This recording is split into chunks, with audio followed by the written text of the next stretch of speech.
Kerala police നാണം കെടുമെന്ന് പലരും കഴിഞ്ഞ ദിവസം തന്നെ പറഞ്ഞിട്ടുണ്ടായിരുന്നു. അതുപോലെ തന്നെ കേരള പോലീസ് ഒരിക്കൽ കൂടി നാണം കെട്ടിരിക്കുന്നു.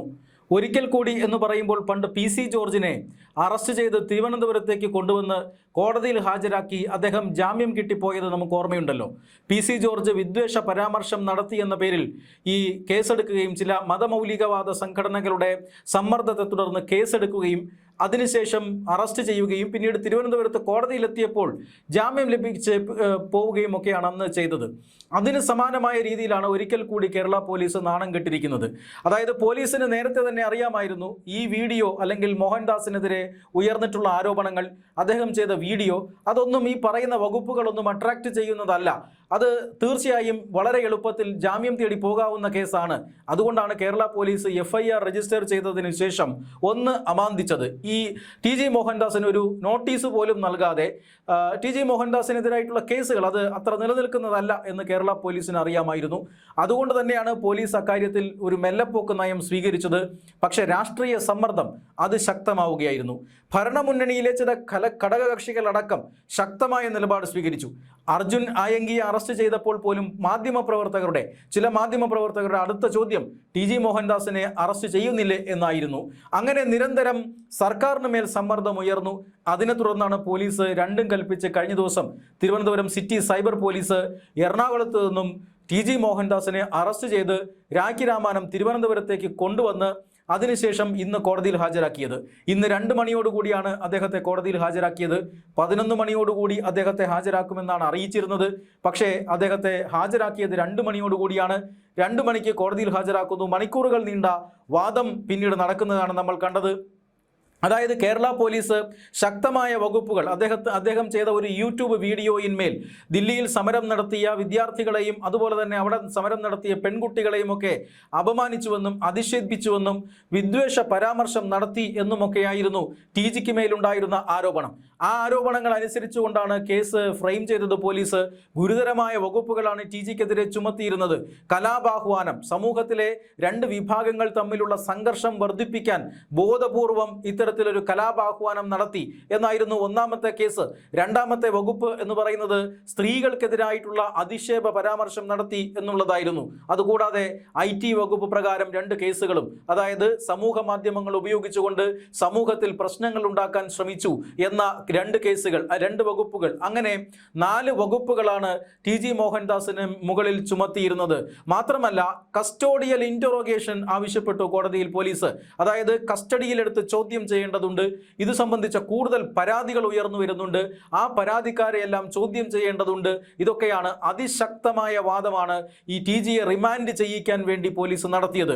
പക്ഷേ പഠിച്ച പണി 18 നോക്കിയിട്ടും TGയെ റിമാൻഡ് ചെയ്യിക്കാൻ പോലീസിന് സാധിച്ചില്ല. പോലീസിന് മുന്നിൽ ആദ്യത്തെ ചോദ്യം കോടതിയുടെ വക വന്നു. അതായത് നിങ്ങൾ TG മോഹൻദാസിന് നോട്ടീസ് കൊടുത്തിട്ടുണ്ടോ എന്നായിരുന്നു. അതായത് ഒന്ന് വിളിപ്പിച്ചാൽ സ്റ്റേഷനിൽ ഹാജരായി പോലീസിന് ആവശ്യമുള്ള എല്ലാ തെളിവുകളും നൽകുന്ന ഒരാളാണ് TG മോഹൻദാസ്. അതുകൊണ്ട് തന്നെ അദ്ദേഹം ഒരു അഭിഭാഷകൻ കൂടിയാണ്. അതുകൊണ്ട് തന്നെ അദ്ദേഹത്തിന് നോട്ടീസ് നൽകി വിളിപ്പിക്കാമായിരുന്നു. പക്ഷേ അത് ചെയ്തില്ല. പോലീസ് നേരെ ഇടിച്ചു കയറി അറസ്റ്റ് ചെയ്യുകയായിരുന്നു. എന്തുകൊണ്ട് നോട്ടീസ് നൽകിയില്ല എന്ന ചോദ്യത്തിന് പോലീസിന് ഉത്തരമില്ലായിരുന്നു. മാത്രമല്ല ഈ പരാതിക്കാരൻ എന്ന് പറയുന്നത് ഒരു പുരുഷനാണ്. അയാൾക്ക് എങ്ങനെയാണ്, ഒരു സ്ത്രീ പോലും ഇങ്ങനെ പരാതി ഇദ്ദേഹത്തിനെതിരെ നൽകിയിട്ടില്ല. ആ രീതിയിൽ എങ്ങനെയാണ് സ്ത്രീത്വത്തെ അപമാനിച്ചു എന്ന കേസ് നിലനിൽക്കുന്നത്? മാത്രമല്ല കലാപാഹ്വാനം നൽകിയെന്ന കേസിൽ നിങ്ങൾ ഈ പറയുന്നത് പോലെ നോട്ടീസ് കൊടുത്തിട്ടുമില്ല. പിന്നെ എങ്ങനെയാണ് കസ്റ്റഡിയിൽ തരിക? പിന്നെ എങ്ങനെയാണ് റിമാൻഡ് ചെയ്യുക എന്ന ചോദ്യത്തിന് പോലീസിന് ഉത്തരമില്ലായിരുന്നു. തീർച്ചയായും അത് പോലീസിനെ ഉത്തരം മുട്ടിച്ചു കളഞ്ഞു. അത് വാദം പൂർത്തിയാക്കിയപ്പോൾ തന്നെ TG മോഹൻദാസിന് അനുകൂലമായി കാര്യങ്ങൾ നീങ്ങുന്നു എന്ന് പൊതുവെ വിലയിരുത്തപ്പെട്ടതാണ്. അതിനനുസരിച്ച് തന്നെ 4:50 വിധി പറയുമെന്ന് കോടതി പറഞ്ഞു പിരിയുകയാണ്. പിന്നീട് 4:50 കോടതി വീണ്ടും തിരിച്ചെത്തി വിധി പറയുകയായിരുന്നു. ആ വിധി ജാമ്യം നൽകിയിരിക്കുന്നു എന്ന ഒരു ഒറ്റ വാക്കിലുള്ള വിധിയാണ് പറഞ്ഞത്. അങ്ങനെ TG മോഹൻദാസ് കോടതിക്ക് പുറത്തേക്ക് നടന്ന് തന്നെ ഇറങ്ങുന്നതാണ് നമ്മൾ കാണുന്നത്. വാർത്താലേഖകരുടെ നടുവിലൂടെ നടന്നിറങ്ങുകയായിരുന്നു TG മോഹൻദാസ്. അദ്ദേഹം പ്രതികരണത്തിന് തയ്യാറായിരുന്നില്ല. അദ്ദേഹം ഉന്നത RSSന്റെയും അതുപോലെ തന്നെ BJPയുടെയും മോഹൻദാസിന്റെയും പ്രതിനിധികളോടൊപ്പം അദ്ദേഹം കാറിൽ കയറി കോടതി പരിസരത്ത് നിന്നും പോവുകയാണ് ചെയ്തത്. പകരം അദ്ദേഹത്തിന്റെ അഭിഭാഷകർ കേസിനെ കുറിച്ച് സംസാരിച്ചു. ഈ കോടതിയിൽ ഈ ടി ജി മോഹൻദാസ് ആ വീഡിയോയിൽ പറഞ്ഞ കാര്യങ്ങളൊന്നും തന്നെ നിഷേധിച്ചില്ല എന്നതാണ് ഏറ്റവും പ്രധാനപ്പെട്ട കാര്യം. ഇങ്ങനെ ഒരു വീഡിയോ ചെയ്തിട്ടില്ലെന്നോ വീഡിയോ ചെയ്തത് തെറ്റായിപ്പോയെന്നോ ആ വീഡിയോയിൽ ഞാൻ ഉദ്ദേശിച്ചത് അതല്ല എന്നൊന്നും അദ്ദേഹം വിശദീകരിച്ചില്ല. അദ്ദേഹം വീഡിയോ ചെയ്തിരുന്നു, അത് അദ്ദേഹത്തിന്റെ അഭിപ്രായ സ്വാതന്ത്ര്യത്തിനകത്ത് നിന്ന് ചെയ്ത വീഡിയോ ആണ്. അത് ഈ പറയുന്ന വകുപ്പുകളൊന്നും അട്രാക്ട് ചെയ്യുന്ന വീഡിയോ അല്ല, അതൊരു ഒഫൻസ് അല്ല, കുറ്റകൃത്യമല്ല എന്നാണ് പ്രതിഭാഗം വാദിച്ചത്. അത് കോടതി അംഗീകരിക്കുകയായിരുന്നു. ടി ജി മോഹൻദാസിന് ജാമ്യം നൽകുകയാണ് ചെയ്തത്. മാത്രമല്ല, ഈ കേസിൽ കോടതിയിൽ ഹാജരാകുന്നതിന് മുമ്പ് കോടതി പരിസരത്ത് അതിനാടകീയമായ സംഭവങ്ങളാണ് അരങ്ങേറിയത്.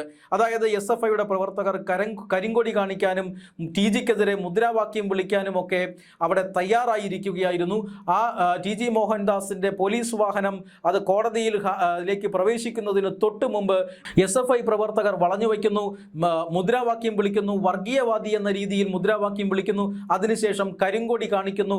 അതിനുശേഷം പോലീസ് ഇടപെട്ടിട്ടാണ് ഈ പോലീസ് വാഹനം അകത്തേക്ക് കയറിയത്. എന്ന് പറഞ്ഞാൽ കേരള പോലീസ് ഒരു പരിധിവരെ SFIയുടെ ഈ പ്രതിഷേധ പ്രകടനത്തിനായി ടി ജി മോഹൻദാസിനെ കോടതിയുടെ വാതിൽക്കൽ കൊണ്ടുവന്ന് നിർത്തിക്കൊടുത്തു എന്ന് തോന്നിപ്പിക്കുന്ന രീതിയിലായിരുന്നു ഇന്ന് കോടതിയുടെ കോമ്പൗണ്ടിന് പുറത്ത് ഉണ്ടായ ചില സംഭവ വികാസങ്ങൾ. ഇദ്ദേഹത്തെ വളഞ്ഞു വയ്ക്കാനും അദ്ദേഹത്തിനെതിരെ ഏതാണ്ട് 5-10 മിനിറ്റോളം മുദ്രാവാക്യം വിളിക്കാനും അദ്ദേഹത്തിന് കരിങ്കൊടി കാണിക്കാനുമുള്ള അവസരം കേരള പോലീസ് ഒരുക്കി കൊടുത്തു. അതിന് നന്ദി പറയുന്നതും SFI നേതാക്കന്മാർ നന്ദി പറയുകയും ചെയ്തു. ഇനിയെങ്കിലും ഇത്തരത്തിലുള്ള ആളുകളെ അറസ്റ്റ് ചെയ്തല്ലോ എന്ന രീതിയിൽ കേരള പോലീസിന് നന്ദി പറയുകയും ചെയ്തു എന്നുള്ളതാണ്. UDFന്റെ സർക്കാരാണ്, ആഭ്യന്തരമന്ത്രി രമേശ് ചെന്നിത്തലയാണ്, SFIയുടെ നേതാക്കന്മാർ കേരള പോലീസിന് നന്ദി പറയുന്ന ഒരു സാഹചര്യവും കോടതി മുറ്റത്തുണ്ടായി എന്നുള്ളതാണ്. ഏറ്റവും പ്രധാനപ്പെട്ട കാര്യം എന്നത് ഈ വാദമുഖങ്ങൾ, പോലീസിന്റെ വാദമുഖങ്ങൾ അതിശക്തമായി പോലീസിനെ അല്ലെങ്കിൽ ടി ജി മോഹൻദാസിനെ റിമാൻഡ് ചെയ്യിക്കാനും ജയിലിൽ കിടത്താനുമുള്ള അതിശക്തമായ രാഷ്ട്രീയ സമ്മർദ്ദം പോലീസിന് മുകളിൽ ഉണ്ടായിരുന്നു. അത് പോലീസ് വളരെ കൃത്യമായി തന്നെ ആ രാഷ്ട്രീയ സമ്മർദ്ദത്തിനനുസരിച്ചിട്ടുള്ള കാര്യങ്ങൾ നടത്താനായി ശ്രമിച്ചു. പക്ഷെ കോടതിയിൽ അത് വിലപ്പോയില്ല എന്ന് മാത്രമാണ്. ജഡ്ജി പോലീസിനെ വലിച്ചു കീറി 4ആയി മടക്കി എന്ന് തന്നെ പറയേണ്ടി വരും. അത്തരത്തിൽ വളരെ കൃത്യമായ ഒരു പ്ലാനിംഗ് ഉണ്ടായിരുന്നു ടി ജി മോഹൻദാസിനെ ജയിലിലടയ്ക്കാൻ. പക്ഷെ അത് നടന്നില്ല. പ്രതീക്ഷിക്കപ്പെട്ടതുപോലെ തന്നെ ടി ജി മോഹൻദാസിന് ജാമ്യം ലഭിച്ചു. സ്വാഭാവികമായും ഉപാധികളുണ്ട്. ആ ഉപാധികൾ എന്ന് പറയുന്നത് സമാനമായ കുറ്റകൃത്യം ആവർത്തിക്കരുത്, ഇന്ന് മുതൽ 3 ദിവസത്തേക്ക് അന്വേഷണ ഉദ്യോഗസ്ഥന് മുന്നിൽ ഹാജരാകണം, അത് കഴിഞ്ഞാൽ എല്ലാ തിങ്കളാഴ്ചയും അന്വേഷണ ഉദ്യോഗസ്ഥന് മുന്നിൽ ഹാജരാകണം എന്നൊക്കെയാണ്. എന്തായാലും ഏറ്റവും പ്രധാനപ്പെട്ട കാര്യം, ടി ജി മോഹൻദാസിനെതിരെ ഈ ആരോപണം ഉയർന്നപ്പോൾ അദ്ദേഹത്തിന്റെ പ്രസ്താവന വിവാദമായപ്പോൾ RSS ടി ജി മോഹൻദാസിനെ തള്ളിപ്പറഞ്ഞിരുന്നു. അതായത് ടി ജി മോഹൻദാസ് ഈ പറയുന്നത് പോലെ RSSന്റെ ചുമതലയൊന്നും വഹിക്കുന്ന ആളല്ല. മാത്രമല്ല ടി ജി മോഹൻദാസിന്റെ പ്രസ്താവന RSSന്റെ പ്രസ്താവനയല്ല, RSSന്റെ അഭിപ്രായമേ അല്ല എന്ന് RSS പറഞ്ഞിരുന്നു. മാത്രമല്ല BJPയും ടി ജി മോഹൻദാസിനെ അത്ര കണ്ട് പിന്തുണച്ച് പ്രത്യക്ഷത്തിൽ രംഗത്ത് വരുന്നത് നമ്മൾ കണ്ടില്ല. എന്നാൽ അതായിരുന്നില്ല ഇന്നത്തെ സ്ഥിതി. തിരുവനന്തപുരത്തെ പ്രധാനപ്പെട്ട RSS നേതാക്കന്മാരും RSSന്റെ പ്രതിനിധികളും മറ്റ് സംഘപരിവാർ പ്രസ്ഥാനങ്ങളുടെ പ്രതിനിധികളും BJPയുടെ പ്രതിനിധികളും അടക്കം കോടതിയിൽ ടി ജി മോഹൻദാസിനൊപ്പം ഉണ്ടായിരുന്നു. അദ്ദേഹത്തെ ജാമ്യത്തിൽ വിട്ടതിന് ശേഷവും അദ്ദേഹത്തോടൊപ്പം ഈ പറയുന്ന പ്രതിനിധികൾ RSSന്റെയും അതുപോലെ തന്നെ BJPയുടെയും ഒക്കെ പ്രതിനിധികളും ഉണ്ടായിരുന്നു എന്നുള്ളതാണ് ഇന്ന് നമ്മൾ കോടതിയിൽ കണ്ട കാഴ്ച.